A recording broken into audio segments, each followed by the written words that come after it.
Hello, student. Um, this session is a moderator session for the physics paper. Uh, as the December month came, and only 1.5 months is remain for the board exams. So we have very short time to prepare, and the most difficult subject is the physics subject. As the student tells the physics paper में नहीं होता है, हम कैसे start करें, क्या करें, समझ में नहीं आता है. सो लेट्स सी कि किस तरह से हम ये शॉर्ट टाइम पीरियड में प्रिपेयर कर सकते हैं for the maximum marks. Okay, physics paper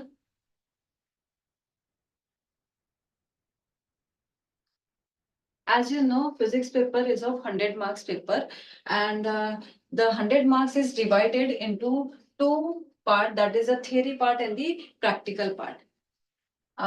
Theory contains 70 marks and practical contains 30 marks. Practical 30 marks, this does not give you problem. Why? Because you will get 25 marks or more than 25 marks easily you can get. But this is the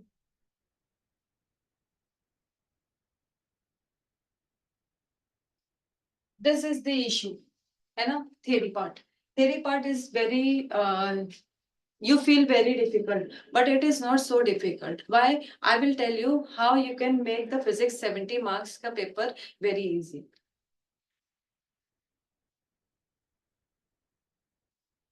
देखो, paper आप कहते हैं कि बहुत difficult है, लेकिन अगर आप थोड़ा सा एनालिसिस करोगे कि किस तरह से हमें प्रिपेयर करना है, तो इस शॉर्ट टाइम पीरियड में 1 month में भी you can prepare a lot and you can get more than 60 marks. Let's see the chapter wise weightage. We have in physics, we have 16 chapters, and as you know, the first 6 chapter is from paper 1 and the from 7 to 16 is the paper 2. The marking scheme for the chapters are rotational dynamic, minimum marks 5 marks and the maximum marks will be 7. For the mechanical properties, 5 minimum and maximum is 7. Kinetic theory 5, 7. 5 thermodynamics 5, 7. Oscillation 4, 5. Superposition of waves 4, 6. Wave optics 5, 7. Electrostatic 4, 6. Current electricity 4, 6. Magnetic field 4, 6. Magnetic material 4, 5. Electromagnetic induction 5, 4. AC circuit 4, 6. Dual nature 4, 5.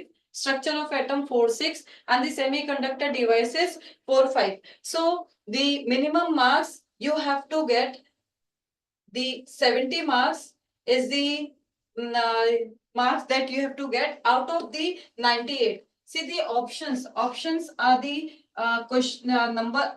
Options are 98 marks का option है, and out of 98 आपको 70 marks का paper करना है. Board easy question जो पूछता है वो 29 मार्क का इजी क्वेश्चन होता है, एवरेज क्वेश्चन होता है 49 मार्क एंड डिफिकल्ट लेवल जो होता है वो 20 marks. If you see total paper, actually total paper is not of 70 marks, it is of the 98 marks, and out of 98 marks आपको सिर्फ 70 marks चाहिए. So if you will prepare yourself for the easy and for the average marks का, easy and average marks का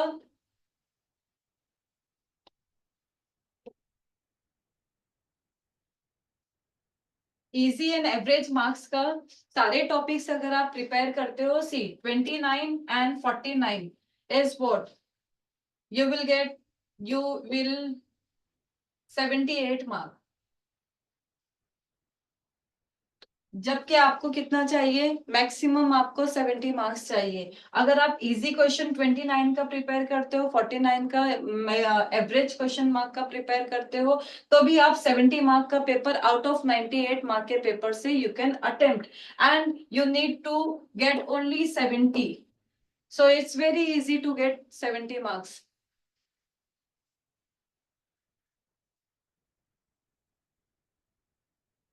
okay, so paper pattern कैसा होता है, let's see. There are 4 sections. Section There are 4 sections: Section A, Section B, Section C, and Section D. In Section A, you will have 2 questions, question number 1 and question number 2. Question number 1 is MCQ, and in that question number 1, you will have 7 theory question and 3 numerical. Question number 1 is of 10 mark. Each question will be of 1 mark. So total mark is 10. Question number 2, very short type answer. And in that question, you will have 6 theory question and 2 numericals. So total marks is 8. Then section B. In section B, you will have 12 question. Out of 12, you have to attempt any 8. And in this 12 question, 7 theory question होगा और 5 numericals होंगे. Then section C, again the same 12 question, and out of 12 you have to attempt any 8. The same way as section B, there will be 7 theory and 5 numericals. Then section D, in section D there will be 5 question. Out of 5 you have to attempt any 3. Now from this 5 question, 2 question जो होंगे वो पूरे theory based होंगे. Each question is of 4 mark का, 4 mark का question होगा. तो 4 mark का question, दोनों question जो होगा वो 4 mark का होगा. And जो 3 question होगा, in that 3 question, to 4 mark will be divided like 2 mark theory and 2 mark numerical. Okay. Section B, each question is of 2 mark. So total mark, you can see. Section multiple choice question. Okay. This is for section A, MCQ. Very short type answer, 8 mark का. This is section B. Her question जो होगा वो 2 mark का होगा. और total question will be, you have to 8, तो maximum आपको 16 marks लेना होगा. Section C, हर question 3 mark का होगा. तो आपको attempt करना है 8 question, so 24 marks. And in section D, आपको 5 questions attempt करना है. And 5 question होंगे, 5 में से 3 attempt करना है. हर question 4 mark का होगा. So you have to get 12 marks.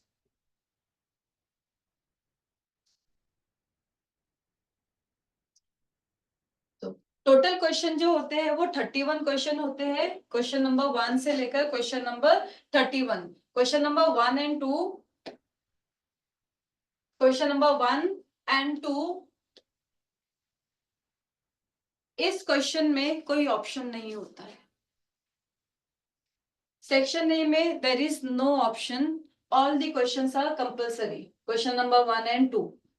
And here in this section, you will not get any half mark. You will get either 0 or 1.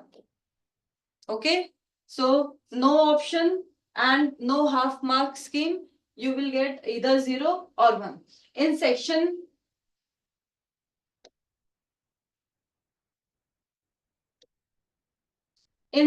B, you have option. और उस option में आपको 12 में से 8 क्वेश्चन अटेम्प्ट करना है. सेक्शन सी में भी again you have option, and option में से 12 में से 8 अटेम्प्ट करना है. सेक्शन सी जो होता है वो 3 मार्क का होता है. Okay, so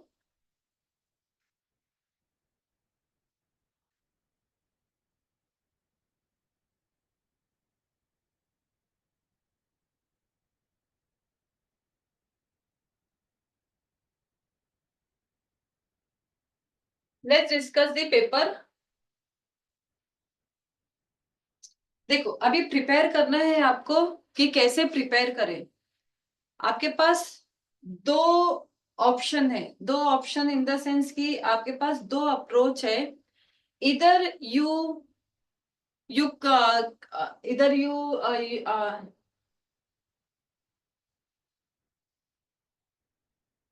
either you prepare 10 chapters, 10 to 12 chapters out of 16 chapter, or you do all the easy question like 1 or 2 mark का. कैसे देखो, let's discuss the paper pattern and you will come to know कि एक easy 1 or 2 mark का question prepare करके how you can get more than 60 marks in physics.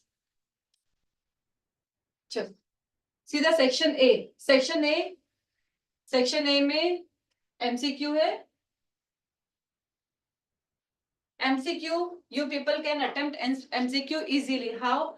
Because throughout the year आपने अपने आप को प्रिपेयर किया है सीईटी के लिए, नीट के लिए, जेई के लिए, so easily you can prepare MCQ for the boards.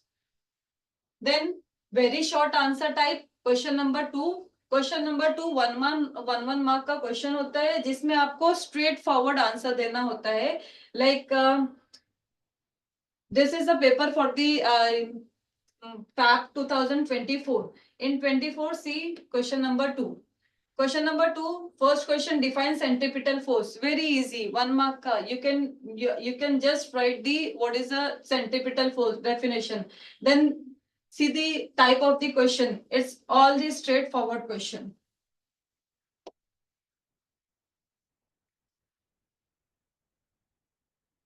And the numerical asked is also very easy, straightforward question numerical. Then section B. See, in section B, as you know, there will be 12 question. Out of 12, you have to attempt any 8. Okay? So, and this from this 12, you will have 7 theory question and 5 numerical. Okay? अगर किसी student को numerical में problem होती है, then they can do 7 theory and manage 1 numerical. See, section B.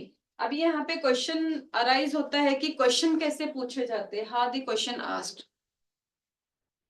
If I'll tell, set the paper for the 2 mark question. So आप किस तरह से 2 मार्क का क्वेश्चन प्रिपेयर करोगे? 2 मार्क का क्वेश्चन कैसे प्रिपेयर करोगे? The क्वेश्चन कैसा होगा? Tell me. क्वेश्चन होगा कैसा 2 मार्क का? डेफिनेशन हो सकता है, देन डिस्टिंग्विश हो सकता है, देन लॉज हो सकते हैं, स्टेटमेंट हो सकता है. सो इस तरह से छोटे छोटे क्वेश्चन ही 2 मार्क के पूछे जा सकते हैं थियरी में. अगर बात आती है न्यूमेरिकल की, तो न्यूमेरिकल कैसे पूछे जाएंगे? न्यूमेरिकल भी कैसे पूछे जाएंगे? इजीली स्ट्रेट फॉरवर्ड क्वेश्चन होगा. For example, let's see question number 7. Question is, a galvanometer has a resistance of 30 ohms and its full scale deflection current is 20 microampere. What resistance should be added to it to have a range 0 to 10 volt? See the question, type of the question. Question is very easy. You ask yourself कि 2 mark का question कैसा पूछा जाएगा? 2 mark का question simple सा question होगा. A straightforward question, just one formula based. Like from this question, you will come to know कि formula क्या होगा. जस्ट यहाँ पे स्ट्रेट फॉरवर्ड डेटा दिया हुआ है, you just keep the value in the formula and you get the answer.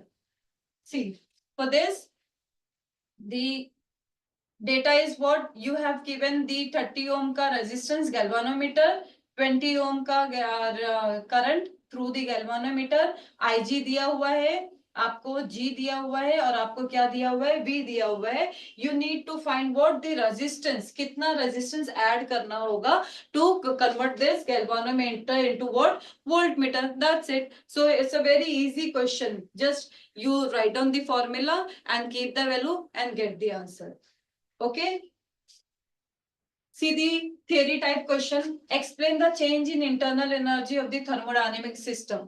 2 mark का question है. Explain the construction of the spherical wavefront. Define magnetization. Obtain the differential equation of the linear harmonic motion. Explain Biot-Savart law. What is light emitting diode, draw its circuital symbol. अगर बात आती है section B की, तो section B is very easy. आप easy वाले जो questions होते हैं वो सारे प्रिपेयर कर लो, थियरी के क्वेश्चन प्रिपेयर कर लो, एंड फॉर्मूले के सिंगल फॉर्मूला बेस्ड जो न्यूमेरिकल आते हैं उसे सॉल्व कर लो. Then come to section C. Section C कितने मार्क का होता है? 3 मार्क का होता है.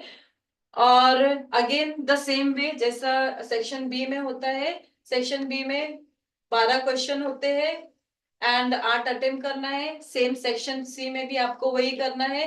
12 क्वेश्चन होते हैं और 8 अटेम्प्ट करना होगा. एंड इन 12 क्वेश्चन में से आउट ऑफ 12 आपको कितना अटेम्प्ट करना है? 7 थ्योरी एंड 5 न्यूमेरिकल्स करना है. ओके, सो 7 थ्योरी जिसे न्यूमेरिकल में प्रॉब्लम आती है, they can manage the theory question, okay, and 1 numerical. That's it. 8 question you can attempt from the section C. अब यहाँ पे क्वेश्चन होता है कि यहाँ पे सेक्शन सी में कैसे क्वेश्चन पूछे जाते हैं. तो सेक्शन सी में यहाँ पर जो थियरी क्वेश्चन होता है, थियरी क्वेश्चन हियर जो थोड़े से बड़े डेरिवेशंस होते हैं यहाँ पर पूछे जा सकते हैं.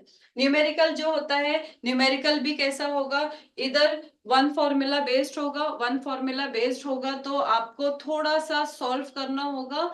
और इफ वन फॉर्मूला बेस्ड नहीं होगा तो 2 फॉर्मूला बेस्ड होगा, and there you need to just write down the formula like section B का है वैसे ही आपको एक फॉर्मूला लिखना होगा और आपको जस्ट सॉल्व करना होगा. The solution will be very easy. Okay, then section D में 5 क्वेश्चन होते हैं और 5 में से 2 जो क्वेश्चन होते हैं वो प्योर थ्योरी क्वेश्चन होते हैं. For example this question number 27, what is transformer, explain construction and working of a transformer, derive the equation of a for a transformer. Okay, and then using the geometry of double slit experiment, derive the expression for fringe width of interference bands. So ये जो 2 question है, ये 2 question में सिर्फ और सिर्फ theory question है, only theory question, no numerical part. तो आपको 3 क्वेश्चन अटेम्प्ट करना है. सो ये 4 मार्क का 2 थियरी क्वेश्चन अटेम्प्ट करो और कोई भी एक क्वेश्चन मैनेज करो जिसमें again you will get 1 theory question, 1 numerical. Okay, like question number 29, distinguish between ammeter and volt meter. Very simple question. See, just आपको डिस्टिंग्विश लिखना है एंड डिस्टिंग्विश लिखना है एंड डिस्टिंग्विश में भी आपको कितने पॉइंट्स देना है? Only 2 points. Okay, then problem जो दिया हुआ है, problem is also very easy problem. Question number 30, see, draw neat label diagram of Ferry's black body. यहाँ पे सिर्फ आपको डायग्राम ड्रॉ करना है and the problem part is very easy. See, compare the RMS speed of the hydrogen molecule. This question is there in KTG. Question number 31, derive an expression for energy stored in a charged capacitor. Okay, and the problem जो part है that is also very easy part. Okay, so अगर आपको problem होती है, ये problem होती है कि न्यूमेरिकल नहीं हो पा रहा है तो आप थ्योरी पे वर्कआउट करो. ओके, और अगर आपका न्यूमेरिकल पार्ट स्ट्रॉन्ग है then do the numerical part and manage some theory part. Okay, now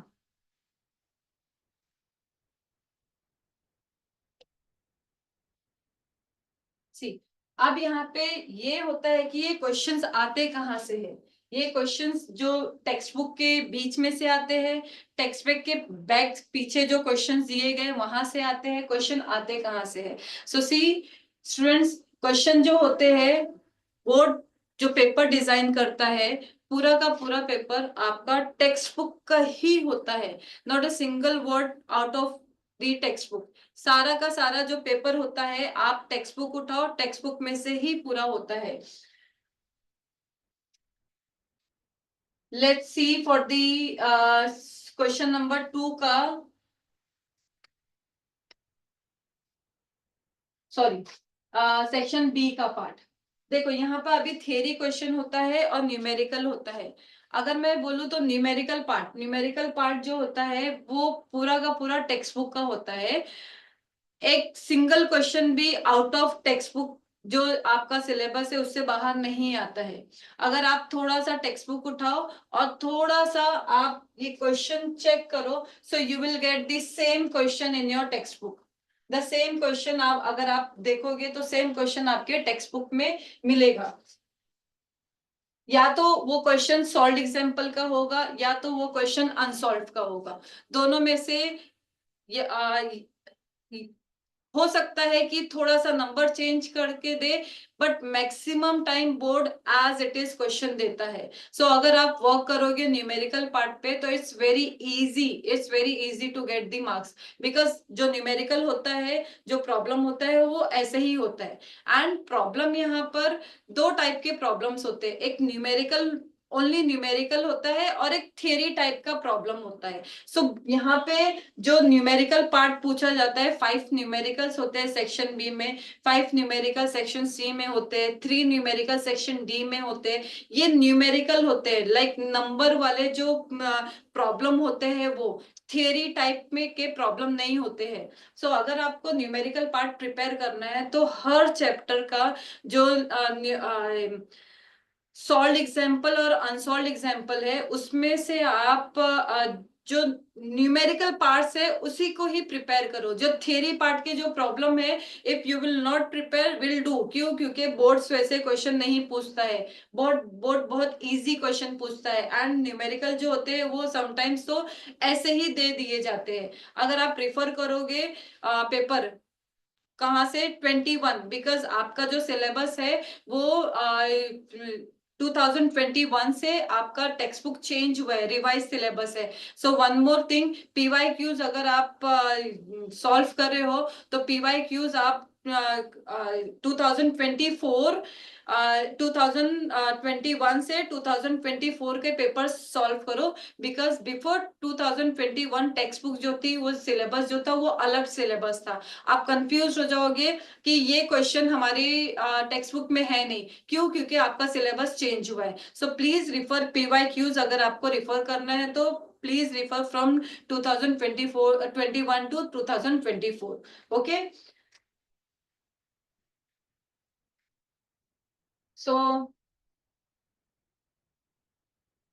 दो अप्रोच में से एक अप्रोच क्या है कि अगर आप इजी इजी क्वेश्चंस अटेम्प्ट करते हो, देखो क्या होता है ना कि यहाँ पर स्टूडेंट का सबसे बड़ा मिस्टेक होता है फिजिक्स के लिए कि वो डेरिवेशन के पीछे भागते हैं। नहीं मुझे डेरिवेशन नहीं आ रहा है, नहीं मुझे डेरिवेशन नहीं आ रहा है, नहीं हो पा रहा है।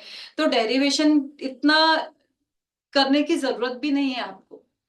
अगर आप पेपर पे थोड़ा फोकस करें कि पेपर किस तरह से बोर्ड्स का आता है, तो आपको एकदम इजीली क्लियर आइडिया मिल जाएगा कि आपको प्रिपेयर क्या करना है। सी सेक्शन ए में क्या होता है, आपको एमसीक्यू होते हैं और वेरी शॉर्ट टाइप आंसर होते हैं। अगर आपका कंसेप्ट क्लियर है तो आप सेक्शन ए कंप्लीट अच्छे से कर सकते हो। देन अगर आपको सेक्शन बी पे आते हो तो सेक्शन बी कितने मार्क का होता है? 2 मार्क का होता है। 2 मार्क के क्वेश्चन बोर्ड कैसे पूछेगा? आप खुद सोचो ना, 2 मार्क का क्वेश्चन पूछेगा कैसे? किस टाइप के क्वेश्चन होंगे? एकदम इजी इजी क्वेश्चन होंगे, बहुत ऐसा बहुत ट्रिकी क्वेश्चन नहीं पूछेगा, स्ट्रेट फॉरवर्ड क्वेश्चन पूछेगा। सो अगर आपको 2 मार्क के क्वेश्चन प्रिपेयर करना है, so you can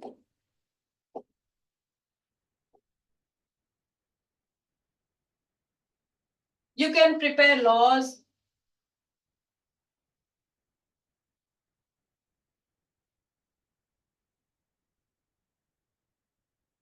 you can prepare laws, you can prepare definitions, you can prepare distinguish, application uses function, merits, demerits, advantages, disadvantages, give reason, short notes,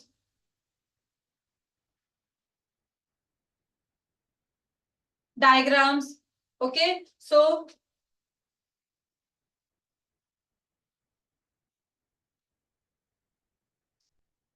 ये सारे points है, आप प्रिपेयर कर सकते हो सेक्शन बी के लिए। देखो अगर आपने ये स्मॉल स्मॉल थिंग प्रिपेयर कर लिया पूरे 16 चैप्टर के, तो आपका सेक्शन बी सेक्शन डी दोनों ही कवर हो जाता है।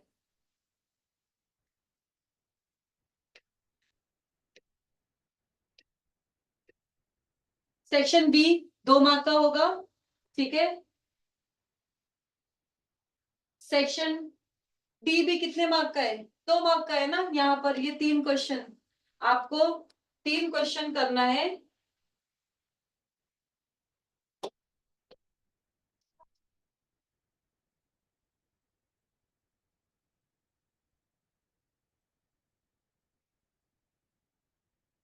आपको सेक्शन डी में भी कितने क्वेश्चन करना है?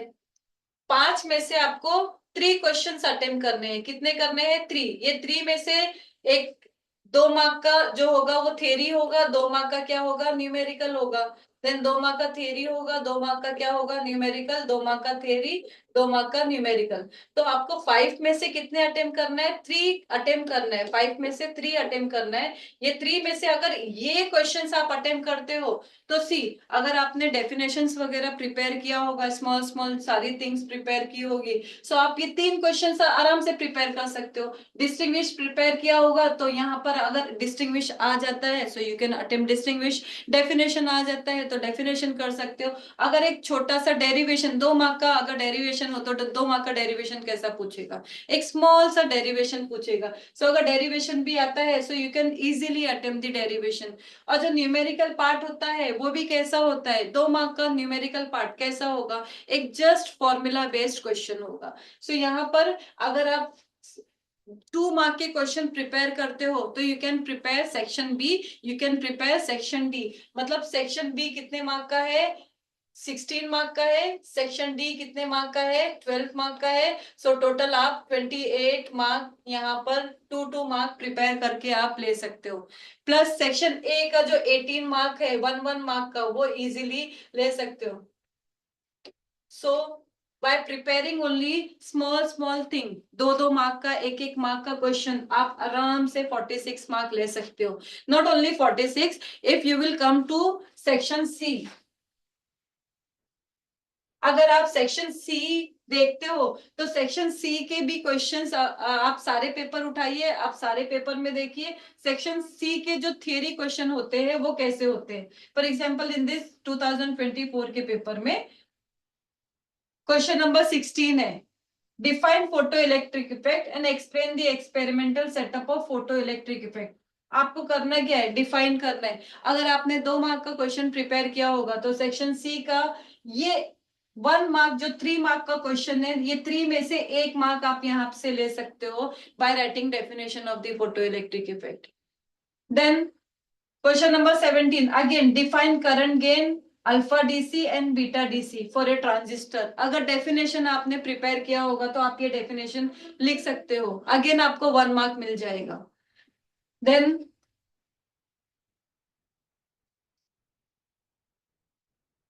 question number 18, define surface energy of the liquid. Again definition, 1 mark you can get from this question.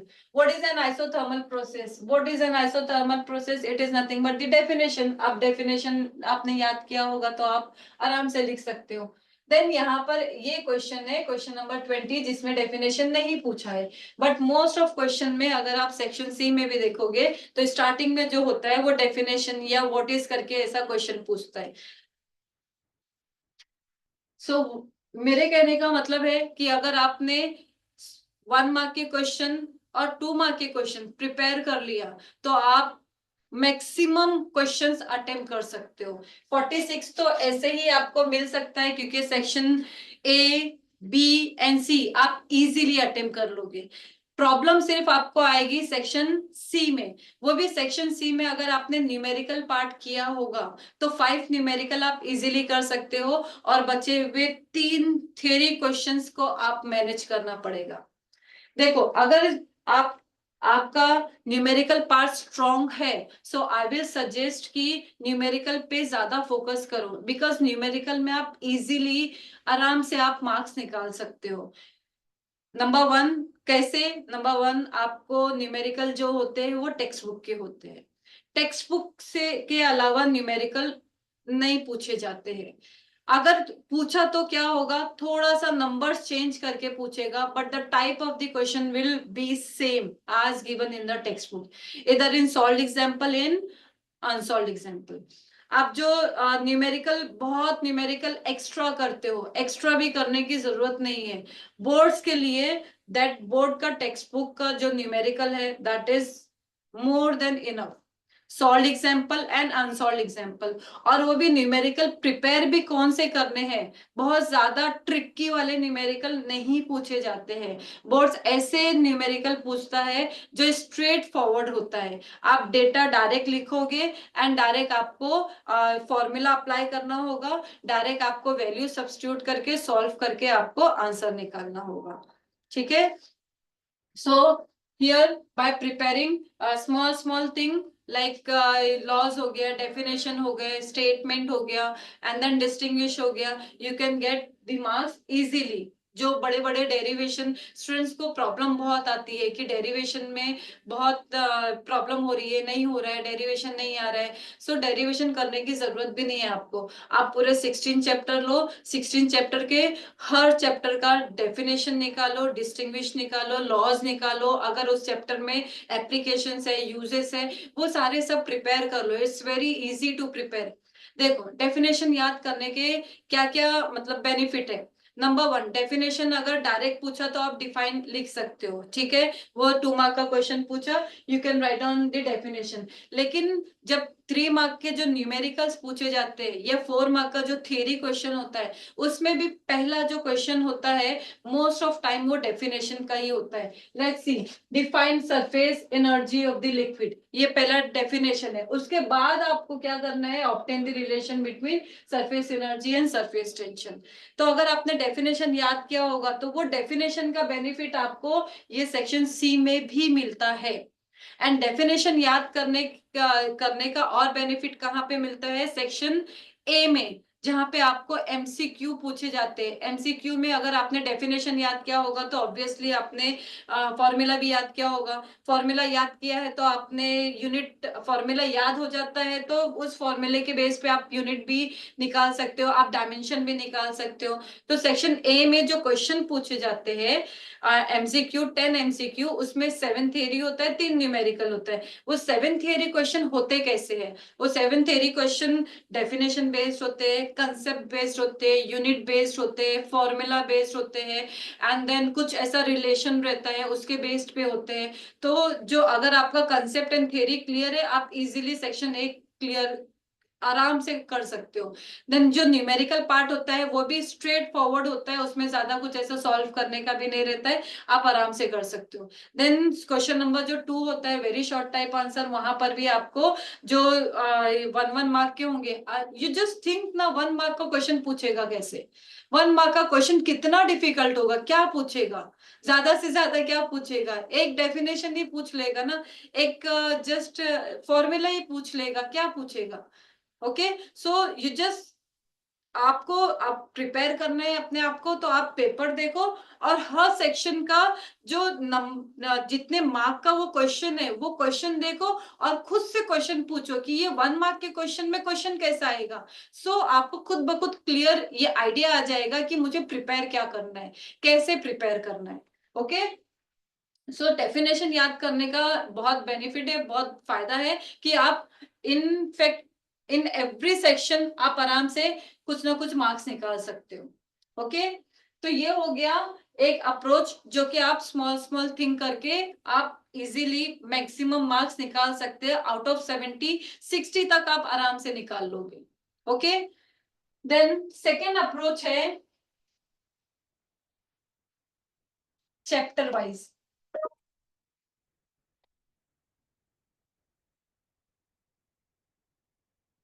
Chapter wise देखो, आपको आपका पेपर 70 मार्क का नहीं होता है, आपका पेपर होता है 98 मार्क का। कितने मार्क का होता है, 98 मार्क का होता है। और 98 मार्क में से आपको अटेम्प्ट करना होता है 70। अगर आप इन 16 चैप्टर्स की बजाय कोई 10 या 12 चैप्टर भी कर लेते हो तो आप आराम से ये 70 तक पहुंच सकते हो। कैसे, एंड चैप्टर भी प्रिपेयर कौन से करें, देखो यू नो 80-20 का रूल। 80-20 रूल क्या होता है कि आप 20% अपना एफर्ट डालो और 80% रिजल्ट लेके आओ। तो अगर आपने थोड़ा सा यहाँ पे स्मार्टनेस दिखाया, स्मार्टनेस मतलब क्या, कि आप ये सारे चैप्टर्स में से ऐसे चैप्टर सिलेक्ट करो, ऐसे 10 to 12 चैप्टर सिलेक्ट करो जिसके मार्क्स हो अच्छे और कंटेंट कम हो। फॉर एग्जाम्पल अगर आप थोड़ा सा गौर करोगे तो ये जो मिनिमम मार्क्स है, ये मार्क्स कम से कम हर चैप्टर के जो मार्क्स के क्वेश्चन पूछे जाएंगे वो इतने होंगे। मतलब रोटेशनल डायनेमिक में कम से कम जो क्वेश्चन मार्क का, कम से कम मार्क का जो क्वेश्चन होगा वो 5 मार्क का होगा, और मैक्सिमम ज्यादा से ज्यादा कितना होगा, 7 मार्क का। 7 से ज्यादा नहीं होगा, 5 से कम नहीं होगा। ओके, सो विथ ऑप्शन कितने हैं, 7 मार्क है, और विदाउट ऑप्शन कितने रहेंगे, 5 मार्क रहेंगे। अगर आप पूरे चैप्टर्स का देखोगे तो 5 4 5 4 5 4 सब 5 और 4 के रेंज में है। तो क्यों अननेसेसरी ऐसे चैप्टर्स, डिफिकल्ट चैप्टर्स करें जिसमें टाइम भी जाए, कंटेंट भी ज्यादा हो। सो बेटर है हम थोड़ा सा स्मार्टनेस यहाँ पे यूज करेंगे तो हम शॉर्ट टाइम में कम कंटेंट पढ़ के ज्यादा मार्क्स ला सकते हैं। सो इफ यू सी, कुछ चैप्टर्स ऐसे हैं जो बहुत छोटे हैं एंड कंटेंट कम है, इजी चैप्टर है और मार्क्स भी ऑलमोस्ट वही है। सो ये छोटे चैप्टर्स अगर हम करते हैं, for example let's start from the last chapter, semiconductor devices. ये सेमीकंडक्टर डिवाइसेस, ये चैप्टर में करना क्या है आपको, you have to focus on the diagram.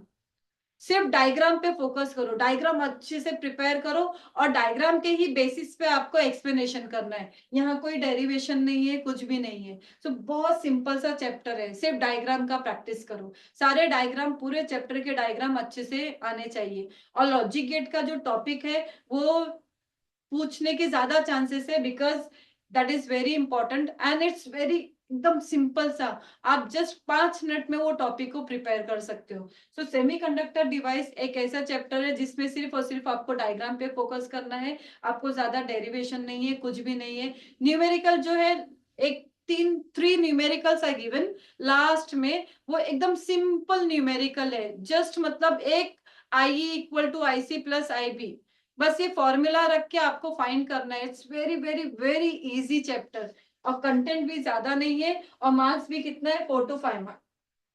तो अगर आपने सेमीकंडक्टर चैप्टर प्रिपेयर किया तो आपको 4 मार्क ऐसे मिल जाएंगे इजीली। देन सेकेंड चैप्टर है यहाँ पर ड्यूअल नेचर।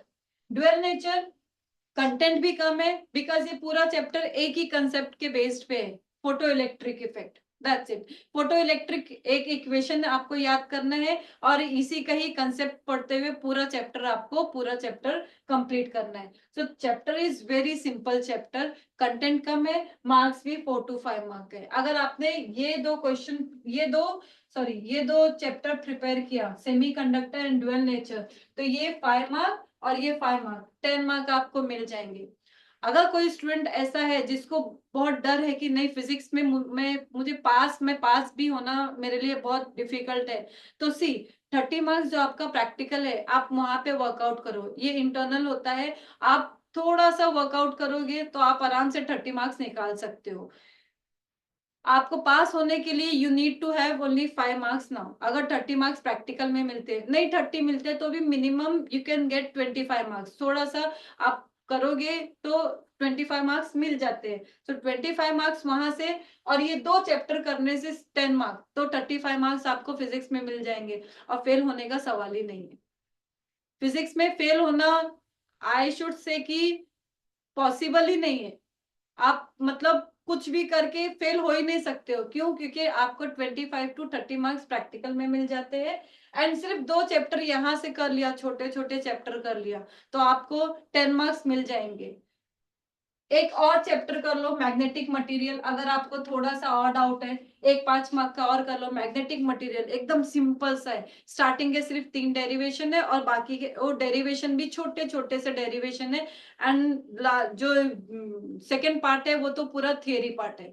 सो बहुत सिंपल सा चैप्टर है। ये 3 चैप्टर जो है वो सबसे इजी चैप्टर है। अगर किसी स्टूडेंट को ऐसा होता है कि नहीं हो रहा है हमसे फिजिक्स, तो सिर्फ ये 3 चैप्टर थरो प्रिपेयर कर ले बस। Out of 16 chapter prepare only 3 chapter, आप आराम से पास हो जाओगे, फेल होने का कोई चांस ही नहीं होगा। देन 1 2 3 5 5 5 15 मार्क ये 3 चैप्टर प्रिपेयर करने में हो जाएंगे। Then AC circuits, AC circuit एक ऐसा चैप्टर है जो 4 to 6 मार्क का है, एंड इस चैप्टर में आपको न्यूमेरिकल जो होता है वो मोस्ट ऑफ टाइम 3 मार्क का न्यूमेरिकल इस चैप्टर से ही पूछा जाता है। तो और इस चैप्टर के न्यूमेरिकल अगर आप देखोगे इजी भी न्यूमेरिकल है, एंड मोस्ट ऑफ जो ये चैप्टर 13.1 एग्जाम्पल, उस एग्जाम्पल के बेस पे बहुत टाइम क्वेश्चन पूछा गया है। तो वो इस चैप्टर का अगर आप न्यूमेरिकल पार्ट अच्छे से कर लेते हो तो आप आराम से 3 मार्क का क्वेश्चन तो अटेम्प्ट कर लोगे। ओके, तो ये चैप्टर छोटा सा भी है और इजी है, थोड़ा सा जस्ट मतलब आपको प्रैक्टिस करना होगा, डेरिवेशन टाइप के होंगे, लेकिन वो डेरिवेशन भी बहुत इजी इजी है।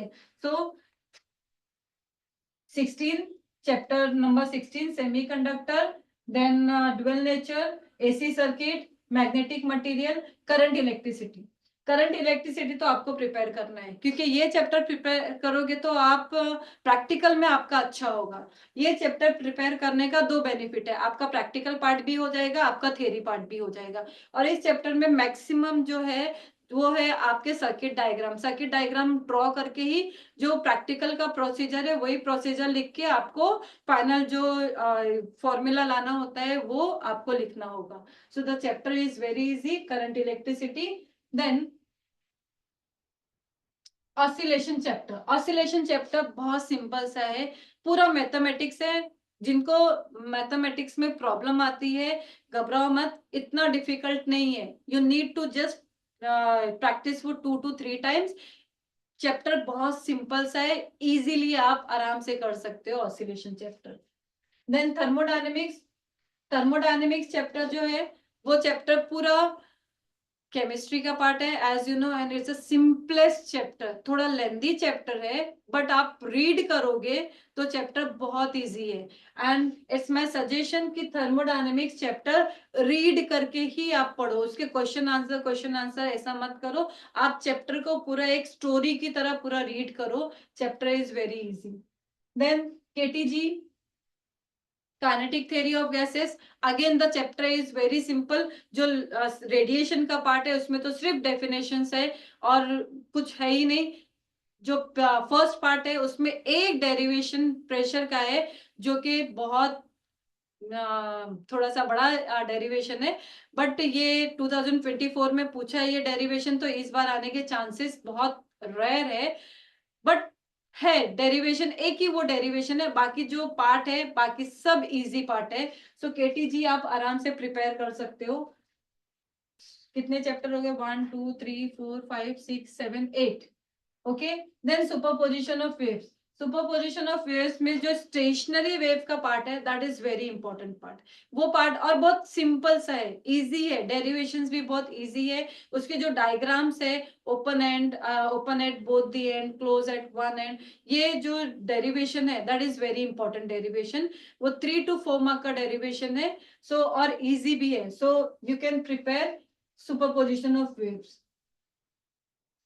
Then from here again EMI chapter जो है वो आप प्रिपेयर कर सकते हो, it's not difficult chapter, easy chapter है, आप सिर्फ फेराडेज का लॉज अगर समझ गए तो आप आराम से ये पूरा चैप्टर कर सकते हो। Then structure of atom, structure of atom जो चैप्टर है ये अगेन केमिस्ट्री से रिलेटेड पार्ट है, इजी पार्ट है, पूरा एटम पूरा न्यूक्लियस के बारे में है, तो चैप्टर आप एक बार रीड करोगे you will come to know कि ये चैप्टर कितना सिंपल है।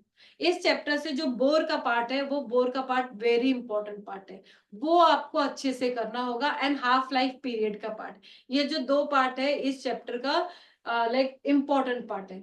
सो अगर आप इतने चैप्टर 1 2 3 4 5 6 7 8 9 10 11 ये चैप्टर्स करते हो तो सी कितने मार्क आप कवर कर लोगे, 5 5 10, then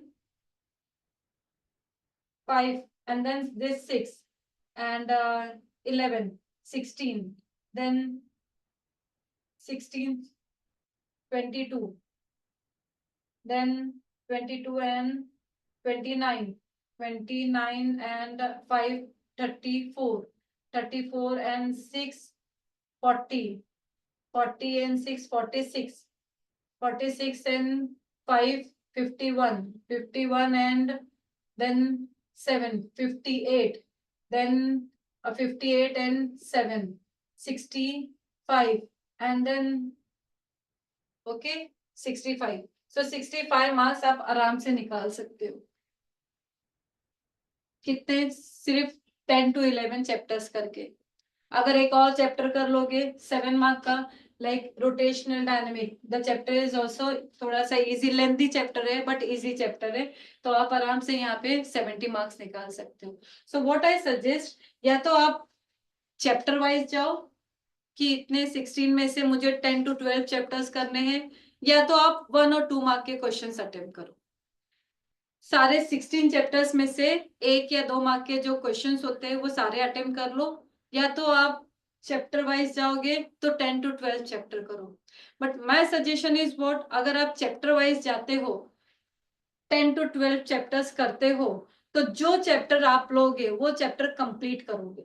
complete in the sense कि आप एक सिंगल टॉपिक भी नहीं छोड़ोगे, एक सिंगल डेफिनेशन भी, एक सिंगल फॉर्मूला भी नहीं छोड़ोगे कि ये हम जाने दो ये ऑप्शन में रख देते, ऐसा नहीं करना है। अगर आपने सेमीकंडक्टर चैप्टर लिया है तो फ्रॉम बिगिनिंग टू एंड आपको वो कंप्लीट करना है, तभी आप नेक्स्ट चैप्टर पे जाओ। ऐसा एक सिंगल टॉपिक भी मत छोड़ो, क्योंकि जितने भी टॉपिक है ऐसा हम नहीं बोल सकते कि बोर्ड ये क्वेश्चन नहीं पूछ सकता है। टेक्स्ट बुक में है तो वो क्वेश्चन आने के चांसेस है। आप ऐसा नहीं कह सकते हो कि अरे ये लेस इंपॉर्टेंट है, ये मोर इंपॉर्टेंट है, बोर्ड कोई सा भी क्वेश्चन पूछ सकता है। सो यहाँ पर आपको ये नहीं करना है कि आपने एक चैप्टर लिया, उस चैप्टर में से कुछ टॉपिक छोड़ दिए, नेक्स्ट चैप्टर लिया उसमें से कुछ टॉपिक छोड़ दिया, ऐसा नहीं करना है। You have to complete the whole chapter from beginning to end. Okay, एक सिंगल डेफिनेशन भी नहीं छोड़ोगे, एक सिंगल फॉर्मूला भी नहीं छोड़ोगे, आपको कंप्लीट करना है। ओके जो चैप्टर लोगे कंप्लीट करोगे, सो दैट आप एकदम श्योर रहो कि नहीं मैंने ये एक चैप्टर किया है ना, अगर मैंने सेमीकंडक्टर किया है तो मुझे फुल 5 मार्क्स मिलने ही चाहिए। कहीं से भी क्वेश्चन आए, चाहे वो एमसीक्यू में आए, चाहे वो 1 मार्क का क्वेश्चन आए, चाहे 2 मार्क का क्वेश्चन आए, चाहे 3 मार्क का, चाहे 4 मार्क का, कैसा भी क्वेश्चन आएगा मुझे अटेम्प्ट करना है। ओके सो ऐसा चैप्टर लो, और उतने ही चैप्टर आप चैप्टर एक एक 1 बाय 1 लेते जाओ, एंड एकदम श्योर होते जाओ कि नहीं मैंने ये चैप्टर किया है तो मुझे इतने मार्क्स मिलने चाहिए, मिलेंगे मुझे इतने मार्क्स। ये सेकंड चैप्टर किया है तो मुझे मिलना चाहिए। 5 मार्क का सेमीकंडक्टर कर लिया, मुझे 5 मिलना चाहिए। एटम्स एंड एटॉमिक स्ट्रक्चर कर लिया, यहाँ पर स्ट्रक्चर ऑफ एटम किया, 6 मार्क मिलना चाहिए। मतलब ये 2 चैप्टर करके मुझे 11 मार्क मिलना ही चाहिए, कम वोट में कुछ भी हो जाए मुझे ये करना ही है। तो इस तरह से आप इतने श्योर होके चैप्टर्स कंप्लीट करते जाओ, 1 बाय 1 करते जाओ। ज्यादा इतना टेंशन लेने की कोई जरूरत नहीं है कि मुझे क्या करना है, ये करना है, वो करना है, वो करना है, कुछ भी नहीं। As a time is very less time आपके पास, देखा जाए तो सिर्फ 1 महीने का ही टाइम है। 1 महीने में ही आपको पूरा कंप्लीट करना है। एंड मैं इस चीज की अश्योरिटी देती हूँ कि अगर आपने सिस्टमेटिक वे से आपने किया तो आप इजीली इजीली आराम से आउट ऑफ 70 60 अबाव मार्क्स ला सकते हो। Even you can get still, अभी भी अगर किसी ने स्टार्ट नहीं किया है स्टडी, अब तक के कुछ नहीं किया है, डोंट वरी, अभी भी आपके पास टाइम है। इट्स नॉट टू लेट, अभी भी आप स्टार्ट कर सकते हो। बिकॉज आपको जो इंग्लिश का पेपर और फिजिक्स का पेपर उसमें 6 डेज का गैप है, उस 6 डेज में भी आप आराम से कर सकते हो। लेकिन आपका पूरा फोकस होना चाहिए, आपको एकदम सिस्टमेटिक वे से जाना है, कुछ भी कंफ्यूजन नहीं होना चाहिए। या तो आप डिसाइड कर लो, या तो मुझे करना है चैप्टर वाइज करना है, या तो मुझे करना है 1 और 2 मार्क का क्वेश्चंस प्रिपेयर करना है। ये दोनों में से कोई एक अप्रोच आप डिसाइड पहले, सबसे पहले करो कि मुझे करना क्या है। मुझे 1 मार्क के 2 मार्क के क्वेश्चन प्रिपेयर करना है, इजी इजी क्वेश्चन पूरे 16 चैप्टर के करने हैं, या मुझे चैप्टर वाइज जाना है। ओके दोनों में से पहले डिसाइड करो, और फिर उसके बाद अपना जर्नी स्टार्ट करो कि किस तरह से मैं ज्यादा से ज्यादा मार्क्स, अभी मैंने पूरा थ्रू आउट द ईयर तो कुछ किया नहीं है, अब मैंने स्टार्ट किया है तो इस कम समय में मैं कैसे ज्यादा से ज्यादा मार्क्स ले सकता हूँ। सो फोकस ऑन दी जो टॉपिक दिए गए हैं पूरा का पूरा करके या इजी इजी क्वेश्चन सॉल्व करके आप आराम से कर सकते हो। चलो, वेरी इंपॉर्टेंट, न्यूमेरिकल कैसे सॉल्व करते हैं, लेट्स सी कि किस तरह से न्यूमेरिकल सॉल्व किया जाता है।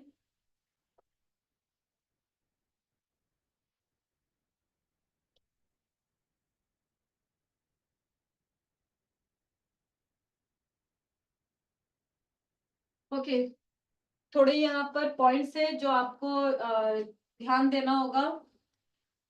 आपको पेपर में क्वेश्चन नंबर 1 to 31 होते हैं, सो प्लीज जितना अटेम्प्ट करना है अटेम्प्ट करो, और जो क्वेश्चंस बचे हैं right down the question.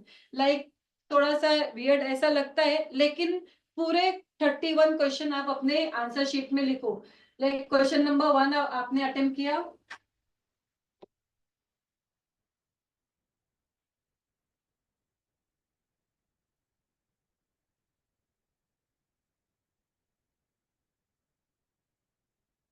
Question number 1 आपने अटेम्प्ट किया, क्वेश्चन नंबर 2 किया, 3 किया, 4 किया, 5 नहीं किया, 6 किया, 7 किया, 8 नहीं किया। तो सारा क्वेश्चन अटेम्प्ट करने के बाद एंड में जो क्वेश्चन आपने नहीं किया है, क्वेश्चन नंबर 5 नहीं किया है, क्वेश्चन नंबर 5 लिख के छोड़ दो, क्वेश्चन नंबर 7 लिख के छोड़ दो, क्वेश्चन नंबर 10 नहीं अटेम्प्ट किया, लिख के छोड़ दो। इस तरह से, इस क्यों ऐसा, क्योंकि समटाइम्स हो सकता है कि पेपर बनाने में कुछ मिस्टेक हो गई हो, कुछ थोड़ी सी मिस्टेक हो गई हो, तो वहां पर अगर सपोज क्वेश्चन नंबर 7 कुछ मिस्टेक होके कुछ रॉन्ग हो गया है, तो ये जो 2 मार्क है यहाँ पे आपको, आपने लिख के ब्लैंक भी छोड़ा है, तो इसका मतलब होगा कि स्टूडेंट ने ट्राई किया है, क्वेश्चन नंबर लिखा है मतलब उसने ट्राई किया है, तो ये आपको यहाँ पे मार्क्स मिलने के चांसेस होते हैं। सो बेटर है कि आपने जितना क्वेश्चन अटेम्प्ट किया, at the end write down the remaining all the questions please. Okay, then step by step presentation. See, अभी यहाँ पे न्यूमेरिकल सॉल्व करने के लिए आपको किस तरह से स्टेप लेने होंगे। फॉर एग्जांपल आपका ये क्वेश्चन है,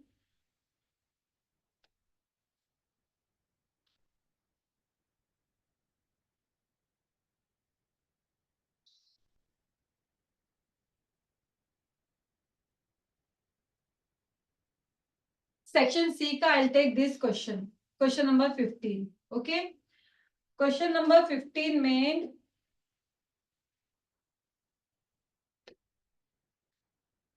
क्वेश्चन नंबर 15 में, a circular coil is made up of 200 turns and radius 10 centimeter. If a current of 0.5 ampere pass through it, what will be the magnetic field at the center of the coil? So सबसे पहले you have to write down the data. आपको लिखना होगा data,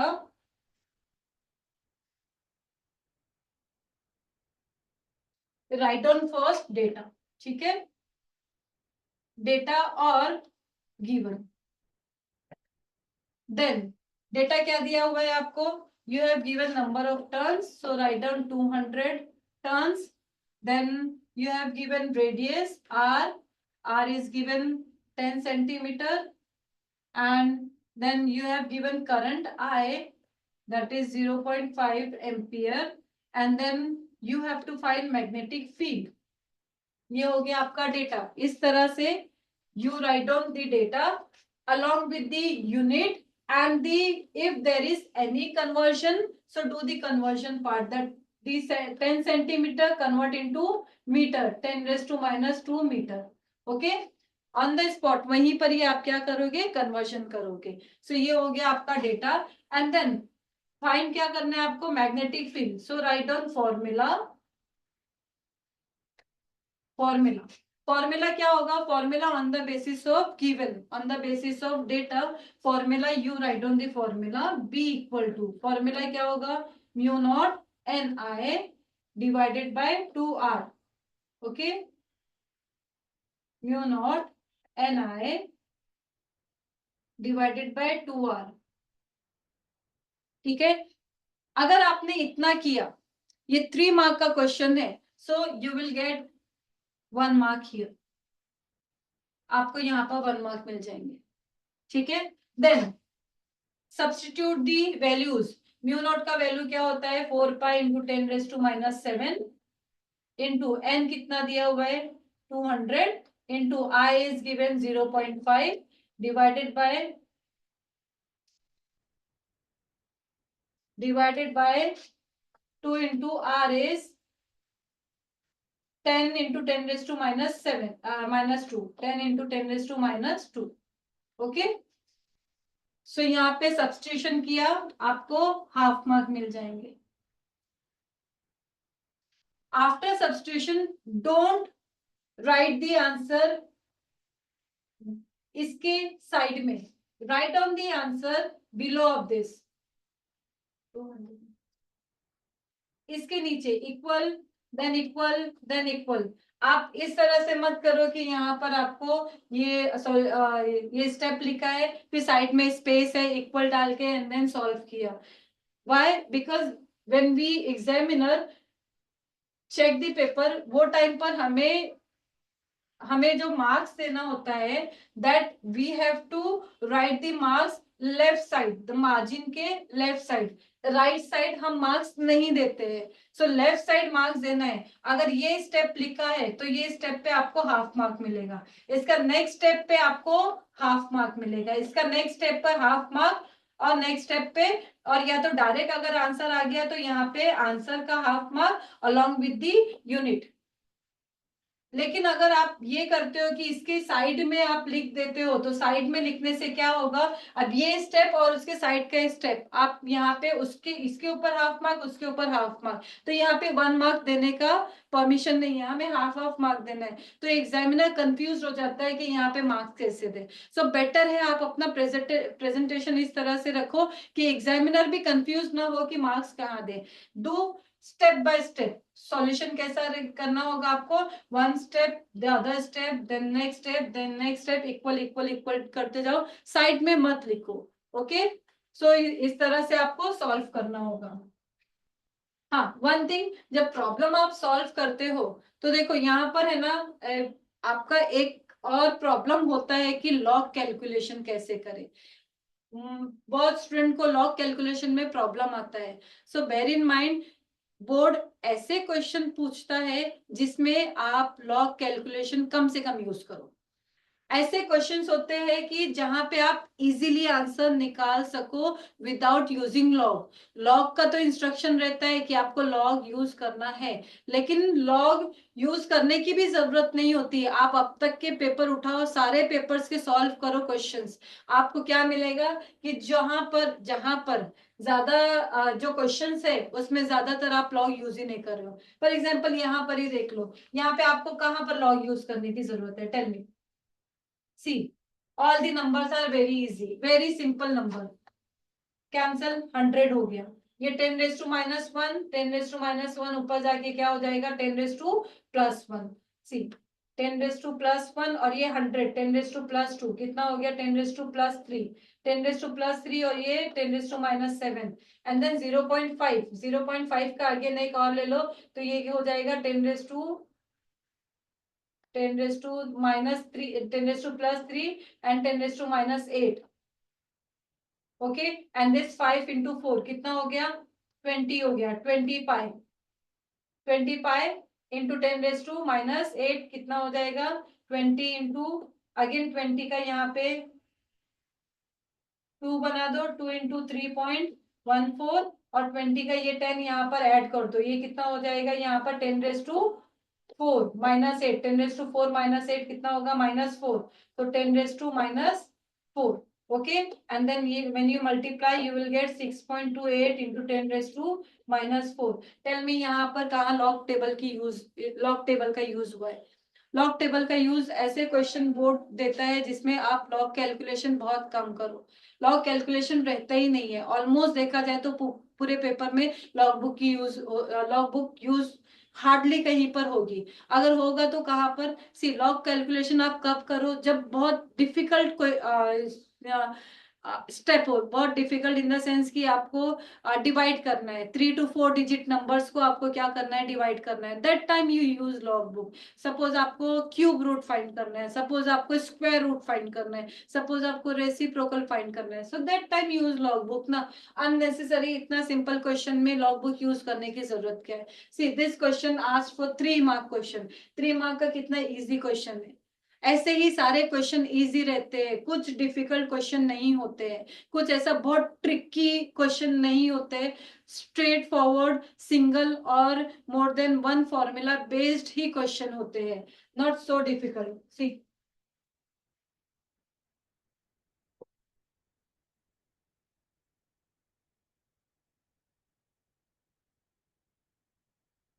okay, so every topic is single topic. यहाँ पे देखो, अगर आप कभी कंफ्यूज हो जाते हो, कुछ क्वेश्चन थियरी क्वेश्चन अगर ऐसा आता है जिसमें, देखो थ्योरी क्वेश्चन कैसा आएगा, या तो स्ट्रेट फॉरवर्ड आएगा।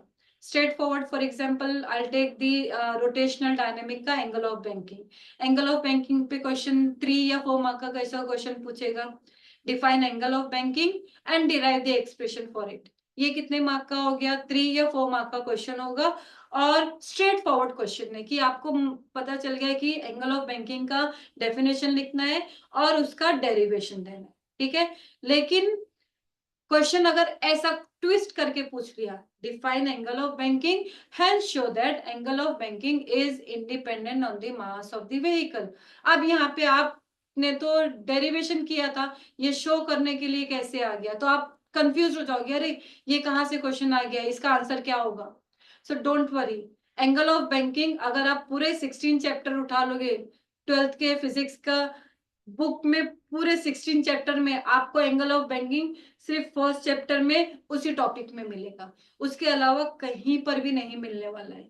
तो हर टॉपिक जो है 16 चैप्टर में जितने भी टॉपिक है सब सिंगल टॉपिक है। सो अगर इन केस कभी क्वेश्चन कुछ ट्विस्ट करके पूछता है, जो क्वेश्चन आपको समझ में नहीं आ रहा है कि मैं ये क्वेश्चन का आंसर क्या दूं, तो you focus on the keyword. देखो वो क्वेश्चन को 1 से 2 बार रिपीट करो, रीड करो अच्छे से, और उसमें मेन वर्ड निकालो। जैसे मैंने अभी एक क्वेश्चन बोला है एंगल ऑफ बैंकिंग का, तो angle of banking is the keyword. आपको मालूम है कि एंगल ऑफ बैंकिंग कौन से चैप्टर में ये टॉपिक है, this topic is in the first chapter rotational dynamic, जिसमें वो एक ही डेरिवेशन है। अब अगर 2 मार्क का डेरिवेशन है तो आपको कैसा लिखना है, 3 मार्क का डेरिवेशन है तो कैसा लिखना है, 4 मार्क का है तो कैसा लिखना है, वो पूरा डेरिवेशन आपके सामने आ जाना चाहिए कि हाँ अभी ये मेरे सामने ये टॉपिक है। नहीं समझ में आ रहा है फिर भी, तो जो आपने याद किया है उस टॉपिक पे वो लिख के आ जाओ। इट्स बेटर टू राइट, वो पूरा लिख दो, उसे ब्लैंक, उसे उस क्वेश्चन को छोड़ने से बेटर है कि आपने जो टॉपिक याद किया है वो टॉपिक लिख के आ जाओ। एक्चुअली आंसर वही होता है, आपको आंसर का क्वेश्चन ट्विस्ट करके पूछ लिया जाता है। Like show that angle of banking is independent on the mass of the vehicle. जब आपका जो मैंने पहला क्वेश्चन का था, derive the expression for the angle of banking, तो theta equal to tan inverse, theta equal to क्या हो जाएगा, theta equal to tan inverse v square upon r g. ये आपका हो गया डेरिवेशन, यहां तक आपने किया है। लेकिन इसके बाद आपको समझ में नहीं आ रहा कि क्या होगा, तो पूछा क्या है कि angle of banking is independent on the mass of the vehicle. Mass of the vehicle, ये पूरे एक्सप्रेशन में कहीं मास दिखाई दे रहा है, is there any mass, no mass, so theta independent हो गया मास पे। इसके बाद ही वो स्टेटमेंट हो गया आपका आंसर।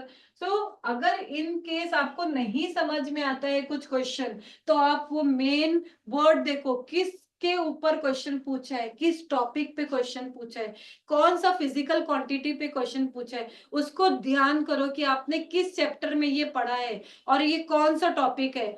आप वो पूरा सोचो। आपने समटाइम्स ऐसा होता है कि आप जब बाहर निकलते हो तब बोलते हो कि अरे इसका आंसर ये था, ये तो मुझे याद था।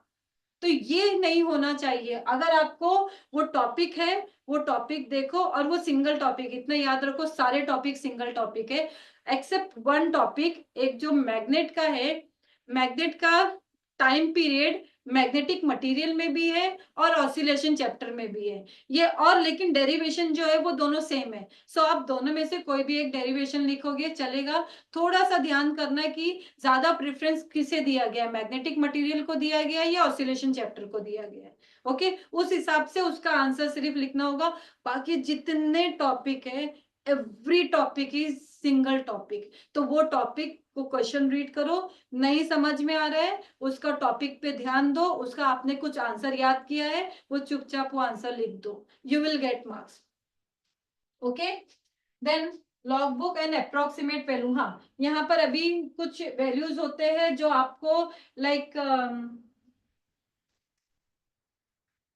समटाइम्स कैसा होता है कि कौन सा लो, I take S equal to,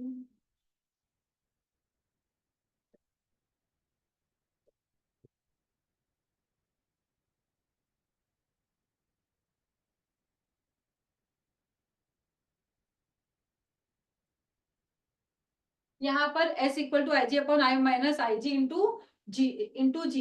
this is the shunt resistance when you have to convert the galvanometer into an ammeter. Okay, so ये जो Ig का वैल्यू होता है ये बहुत स्मॉल होता है, माइक्रो में दिया रहेगा, और I का वैल्यू जो रहता है वो एम्पियर में दिया रहता है। अब यहाँ पे अगर सपोज ये 1 एम्पियर है और यहाँ पे ये 10 माइक्रो एम्पियर दिया हुआ है, तो 10 micro ampere that means 10 into 10 raise to minus 6. Okay, 10 into 10 raised to minus 6, and then g का वैल्यू सपोज दिया हुआ है 50.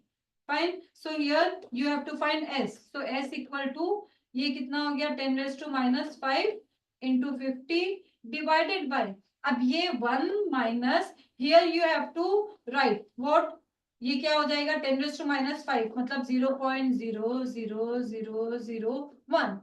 सो अब 1 में से 0.0001 निकालना मतलब थोड़ा सा, अगर आप बोलोगे कि इसे डायरेक्ट 1 ले लिया जाए तो नहीं चलेगा, चलेगा। You can write, you just put the approximation का sign and you write on 50 into 10 raise to minus 5 हो गया।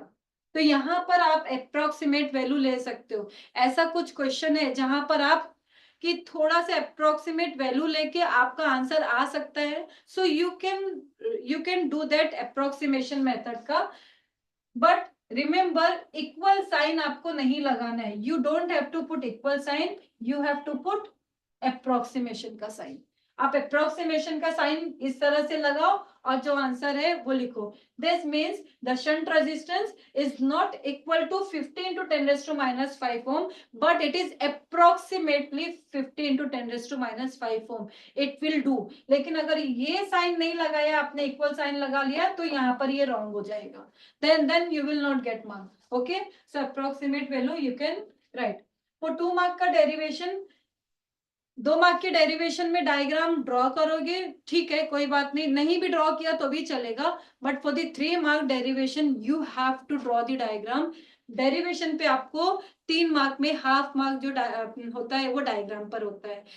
डायग्राम एक सिंपल सा डायग्राम क्यों ना हो, फॉर एग्जाम्पल अगर क्वेश्चन आपको पूछता है कि derive the expression for the dipole moment of a revolving electron, so उसमें सिर्फ एक सिंपल सा सर्कल है और एक इस तरह से इलेक्ट्रॉन का रिवॉल्यूशन बताया है, एंड ये करंट फ्लो हो रहा है इस तरह से, जस्ट एक सर्कल है। सो ये इस पर भी आपको हाफ मार्क मिलेंगे, अगर नहीं ड्रॉ किया तो आपका हाफ मार्क जाएगा।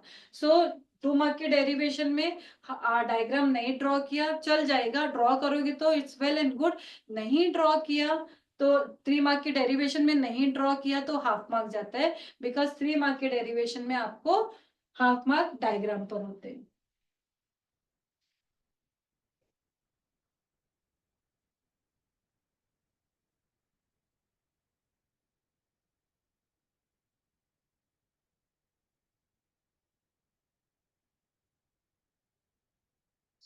देखा जाए तो फिजिक्स में इन टॉपिक्स पे, इन चीजों पे आपको ध्यान देना होगा। नंबर 1 आपका concept,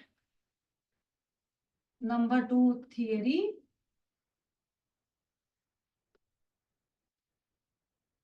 Number 3, numerical, or you can say derivation.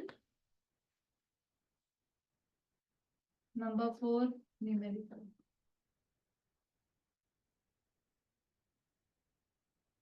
ठीक है, अगर आपका कंसेप्ट क्लियर है, आप सेक्शन ए आराम से लिख सकते हो।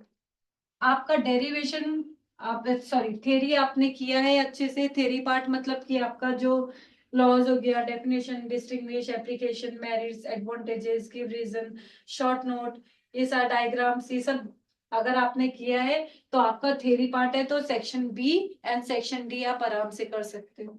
डेरिवेशन किया है तो डेरिवेशन सेक्शन सी में डेरिवेशंस आते हैं तो आप वो कर सकते हो। न्यूमेरिकल, तो न्यूमेरिकल तो वेरी इंपॉर्टेंट न्यूमेरिकल है। न्यूमेरिकल आपको 5 न्यूमेरिकल, आपके 2 न्यूमेरिकल, 3 न्यूमेरिकल आपका क्वेश्चन नंबर 1 में है, 2 न्यूमेरिकल क्वेश्चन नंबर 2 में है, 5 न्यूमेरिकल आपके सेक्शन बी में है, 5 न्यूमेरिकल आपके सेक्शन सी में है, एंड 3 न्यूमेरिकल सेक्शन डी में है। That means in each and every section you will tackle with the numericals. So numerical आपको करना होगा, विदाउट न्यूमेरिकल आप फुल मार्क नहीं ला सकते हो।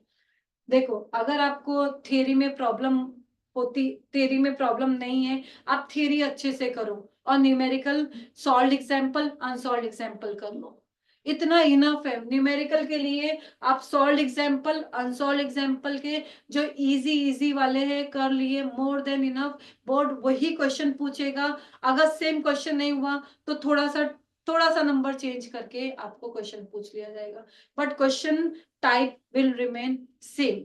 ओके, डेरिवेशन है तो डेरिवेशन 2-2 मार्क के जो डेरिवेशन है सिर्फ उसे करो, जो बड़े बड़े डेरिवेशन है उसे स्किप कर दो, क्योंकि अगर आपने न्यूमेरिकल किया होगा तो आप सेक्शन बी आराम से कर सकते हो, सेक्शन डी आराम से कर सकते हो।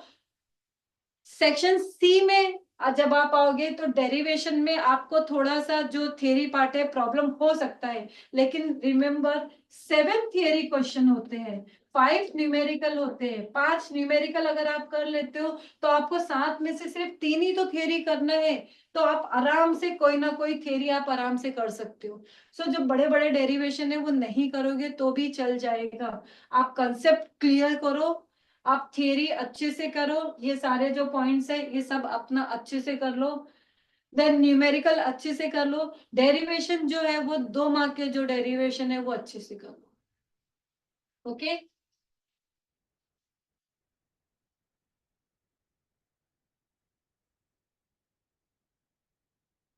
Very important, very very important point. For each MCQ, correct answer must be written along with its alphabet. For example, A और उसका आंसर, या तो बी आंसर, इस तरह से। And only first attempt will be considered for evaluation. This is very important. जब आप MCQ लिखते हो तो एमसीक्यू में आपने जो फर्स्ट टाइम लिखा उसी को ही मार्क्स मिलते हैं। अगर आपने फर्स्ट टाइम जो लिखा वो रॉन्ग लिखा और उसे कट किया और सेकेंड टाइम राइट आंसर लिखा, सपोज आपने लिखा ऑप्शन, आपने लिखा बी लिखा एंड देन उसका आंसर लिख दिया, सपोज काइनेटिक एनर्जी लिख दिया आपने, ये आंसर हो गया, लेकिन आपको फिर याद आता नहीं नहीं ये आंसर रॉन्ग है, तो आपने इसे कट किया और फिर उसके बाद आंसर लिखा डी, जो कि होता है सपोज पोटेंशियल एनर्जी। तो एग्जामिनर क्या करेगा, एग्जामिनर इसे रॉन्ग देगा, इसे राइट देगा, यहाँ पर लिखेगा सीन और यहाँ पर दे देगा 0। क्यों? क्योंकि यहाँ पर आपको रूल दिया गया है only first attempt will be considered for the evaluation. So आपने जो पहला लिखा है उसी को ही मार्क्स मिलने वाले हैं। आपने सेकेंड टाइम, अगर आपने सेकेंड थर्ड टाइम कितनी भी टाइम आपने राइट लिखा है, आपको मार्क्स नहीं मिलने वाले हैं। So please while attempting MCQ, please please ध्यान से एकदम श्योर, 100% श्योर होके आप अपना आंसर लिखोगे। 100% की हाँ नहीं ये श्योर है यही आंसर है, then only write down the answer. And answer कैसा लिखोगे, ऑप्शन ये जो आपका दिया हुआ है ABCD, along with the answer.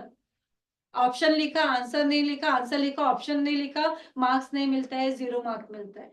Okay, so option along with the answer. और जो लिखोगे एक ही बार फर्स्ट टाइम लिखोगे, सेकेंड टाइम लिख के कोई मतलब नहीं होता है. क्लियर? बेटर होगा कि हर जो टॉपिक है वो एक न्यू पेज से स्टार्ट करो. वाई? बिकॉज जो मार्क्स दिए जाते हैं वो ऊपर ऐसा मार्क्स दिए जाते हैं, आपके बोर्ड आपका जो आंसर शीट होता है ऊपर मार्क्स रहता है, मार्क्स के लिए कॉलम्स रहते हैं. सो जब आप न्यू पेज से स्टार्ट करते हो तो एग्जामिनर के लिए इजी हो जाता है मार्क्स देने के लिए. सो बेटर होगा आप जो आंसर स्टार्ट करोगे, सेक्शन स्टार्ट करोगे, हर सेक्शन न्यू पेज से स्टार्ट करो.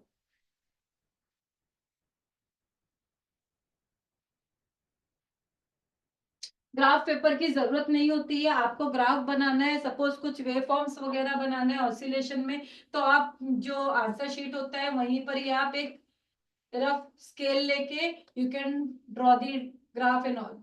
ओके, ग्राफ बनाना है, वेव फॉर्म बनाना है, आप अपने आंसर शीट पे पेंसिल से ड्रॉ कर सकते हो.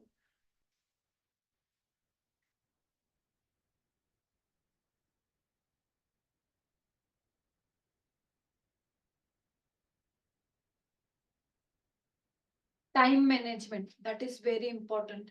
ऐसा नहीं है कि आपने एक ही सेक्शन पे पूरा टाइम दे दिया. It's very important time management. 3 hours का आपका 70 मार्क का पेपर 3 आवर्स का होता है. अब ये 3 आवर्स को किस तरह से आप डिवाइड करो सो दैट आपका ऑन टाइम पेपर हो जाए. अदरवाइज व्हाट हैपेंस, आपको आंसर आते हुए भी अगर आपका पेपर छूट जाता है, सो वो बहुत ही you know you can understand this feeling कि कितना बुरा लगता है कि आपको आंसर आ रहा है और आपने आंसर नहीं लिखा because of this short time. Time तो वैसे बहुत होता है, 3 आवर्स इज मच टाइम, बहुत ज्यादा टाइम है. लेकिन फिर भी अगर आप स्लो हो, नहीं, आपको सोच सोच के लिखना पड़ रहा है, देन टू आपका टाइम मैनेजमेंट बहुत इंपॉर्टेंट है वहां पर. सी, सेक्शन ए के लिए आप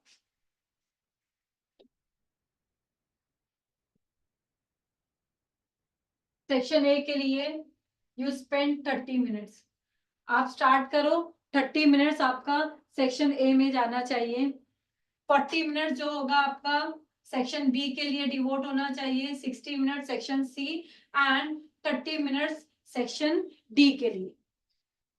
जो 20 मिनट्स है, स्टार्टिंग के 10 मिनट्स आप पेपर रीडिंग पे जाओ. जैसे पेपर आपके हाथ में आता है आप एक ग्लांस पूरे पेपर पे डालो, हर क्वेश्चन को रीड करो, 10 मिनट में सारे क्वेश्चन रीड करो और एक अपना माइंड सेट कर लो कि हाँ ये क्वेश्चन आई नो. ओके, टिक करो या जो कुछ भी, आपको टिक करना अलाउ नहीं होता है, बट जस्ट आप ये पॉइंट डाल दो कि हाँ ये क्वेश्चन आई कैन अटेम्प्ट. और उसी पे ही आपको फिर फोकस करना होगा. 10 मिनट में आपका पेपर रीडिंग होना चाहिए. उसके बाद के 30 मिनट्स आप स्पेंड करो आपका सेक्शन ए के लिए.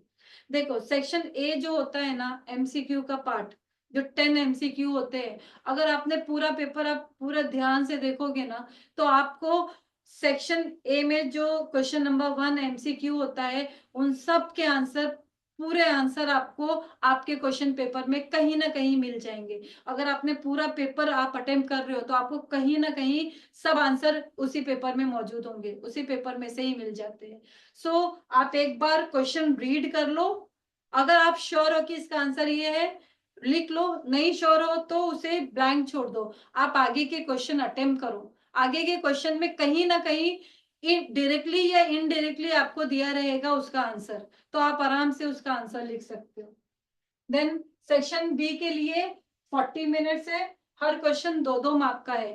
12 क्वेश्चन आपको अटेम्प्ट, सॉरी 8 क्वेश्चन आपको अटेम्प्ट करने हैं, 40 मार्क का है. सो सेक्शन बी में क्वेश्चन जो होते हैं बहुत सिंपल से होते हैं, इजी होते हैं. तो इजी क्वेश्चन अटेम्प्ट करने के लिए, एक डेफिनेशन लिखने के लिए हार्डली आपको 2 से 3 मिनट चाहिए. सो 40 मिनट्स फिर भी आप उसके ऊपर स्पेंड कर सकते हो. देन सेक्शन सी जो होता है वो थोड़ा सा लेंदी होता है. सो वहां पर आपको पूरा आपका 1 आवर स्पेंड करो सेक्शन सी में. And then again section D जो होता है वो आपको 3 ही क्वेश्चन अटेम्प्ट करने होते हैं। सो हर क्वेश्चन 10-10 मिनट्स का आप ड्यूरेशन देके आप सेक्शन डी कंप्लीट कर सकते हो। लास्ट के 10 मिनट्स रखो एक वापस से आप क्वेश्चन पेपर में देखने के लिए, आंसर पेपर में, कि आपने बाय मिस्टेक कुछ क्वेश्चन ऐसा तो नहीं है कि जो छोड़ दिया है आपने, कुछ ऐसा हो रह गया है कि जो आपने सोचा होगा नहीं मैं बाद में मुझे करना है। तो एक 10 मिनट्स में एक अपना ग्लांस डालना होगा आपको अपने आंसर शीट में, आपके क्वेश्चन पेपर में, सो दैट कहीं कुछ मिस तो नहीं हो गया है। Okay.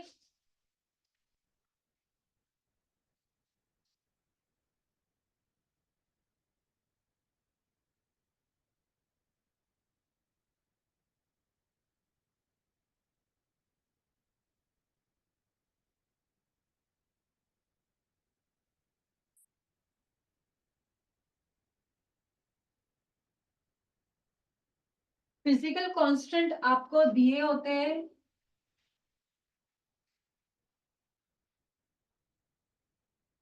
Physical constants will be given to you.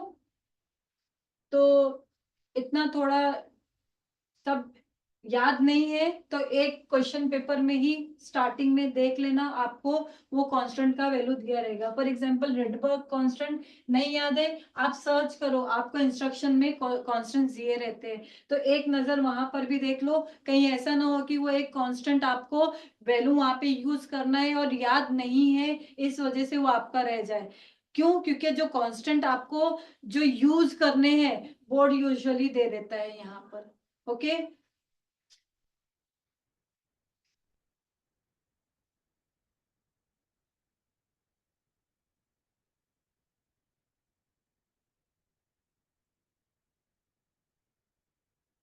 Section A का क्वेश्चन नंबर 2 का जो प्रॉब्लम आपको सॉल्व करना होता है, प्रॉब्लम के लिए do not take much time.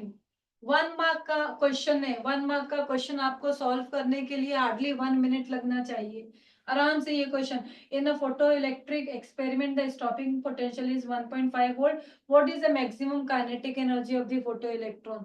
आपको मालूम है कि काइनेटिक एनर्जी क्या होता है, वो स्टॉपिंग पोटेंशियल के इक्वल होता है। सो राइट ऑन का maximum kinetic energy is nothing but what, stopping potential. तो काइनेटिक एनर्जी क्या हो जाएगा, 1.5 वोल्ट हो गया आपका 1 मार्क का।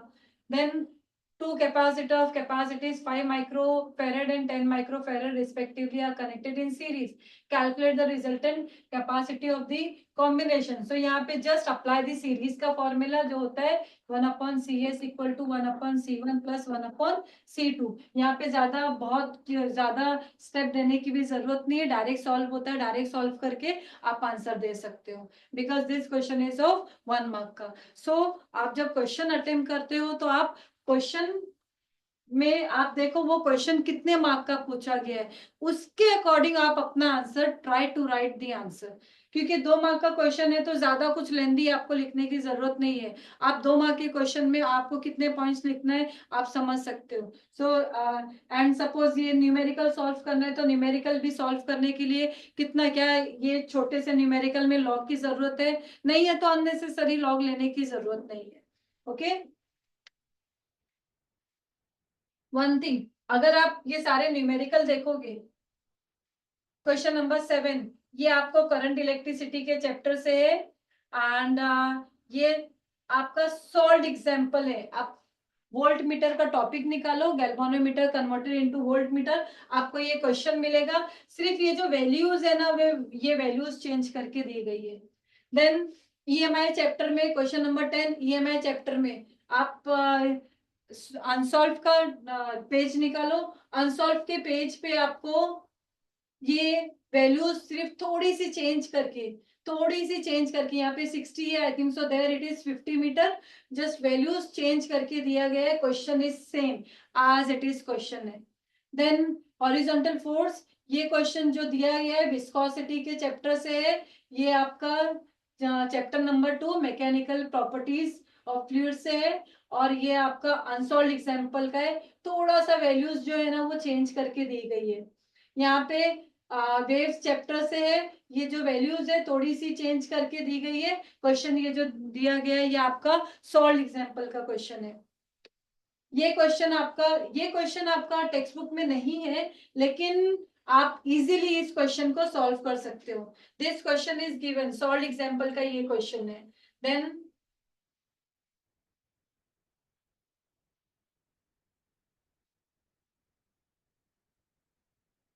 Then again this question is from the solved example magnetic material का. ये क्वेश्चन आपका बैंकिंग ऑफ रोड का theta equal to tan inverse v square upon r g. ये क्वेश्चन, हाँ, एसी सर्किट का इस टाइप का क्वेश्चन जो है, आपको ये ई दिया रहेगा और ये वैल्यूज फाइंड करने रहेंगे 1 मार्क के. By comparing this equation, suppose E equal to क्या है, E not sine omega t, ऐसा ये क्वेश्चन दिया रहेगा. तो आपको इक्वेशन दी रहेगी, just compare the value. E not क्या है, पीक वैल्यू. ई नॉट कितना है, 8 वोल्ट है. जस्ट कंपेयर करके आपको आंसर लिखना होगा. तो इस टाइप का क्वेश्चन बहुत टाइम देता है एसी सर्किट से. तो ये क्वेश्चन आपको कैसा करना होगा कि क्वेश्चन दिया रहेगा, आपको इसी इक्वेशन का स्टैंडर्ड इक्वेशन देके आपको जस्ट कंपेयर करके लिखना होगा.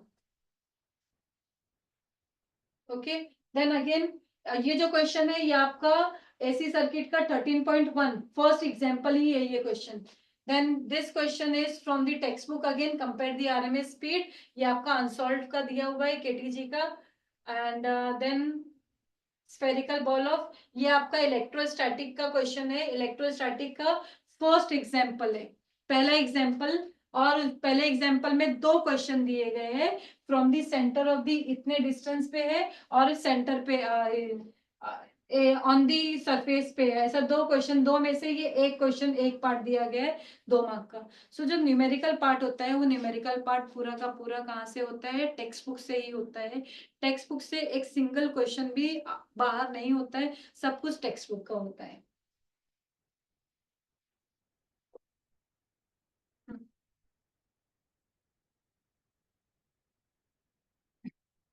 After board example, after board exam Vidyalankar 2025 crash course they are going to start, so you can enroll for this. and यहाँ पर आपको complete syllabus मिलेगा. then last minute revision, daily study plan, expert, here you will have expert faculty. then daily test आपको मिलेगा. 20 full syllabus mock test you will get. Okay. and if you want to prepare for the MSCT, then Vidyalankar has published these books. You can purchase the books from the Amazon. The link will be given. आपको दिया रहेगा link और आप वहाँ से link से you can see this. You can purchase the books. This books contains chapter wise questions and solution for MSCT papers from 2021 to 2024. It will cover all the online slots, covering all the online slots. Each chapter starts with a summary of important formulas and shortcut methods, and you will get the here new topics जो है 2025 में, that is also introduced in this book.